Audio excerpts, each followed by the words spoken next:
The crash was deafening. Metal shrieked, glass shattered, and then nothing. Just an echoing silence that pressed in on Daniel's ears like a physical weight. He remembers the white light, the feeling of floating, and a profound sense of peace. Then he was back in the mangled wreckage of his car, the smell of gasoline thick in the air, his body screaming in protest. He was lucky, they said.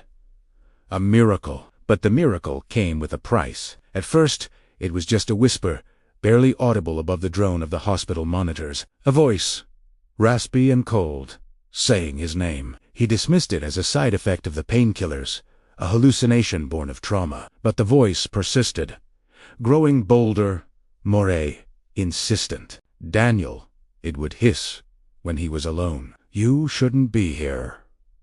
Then came the others, a chorus of whispers, a cacophony of unseen voices, each dripping with malice. They spoke of things Daniel couldn't comprehend, of deals made and broken, of a debt that needed to be repaid. They filled his waking hours and invaded his dreams, turning his life into a waking nightmare. He tried everything.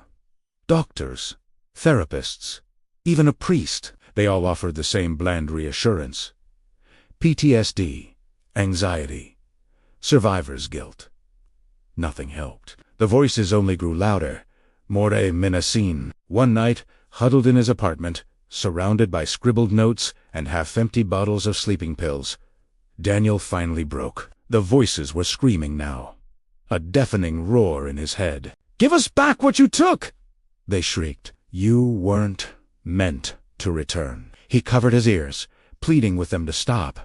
But it was no use. Then he heard a new voice, clear and resonant, cutting through the chaos. "Listen to them, Daniel," it said, with chilling authority. "They know the truth."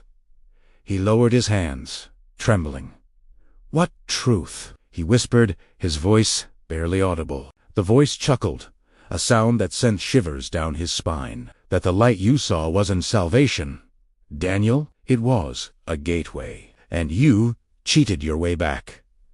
A figure began to coalesce in front of him, an ethereal, skeletal form cloaked in shadow, its eyes burning with cold fire. "You belong to us now," the figure rasped. "And we've come to collect," Daniel screamed, but nothing came out. A darkness filled with the whispers of the dead. The voices echoed in the empty apartment, a chilling reminder of the price of a second chance. Daniel was better off dead.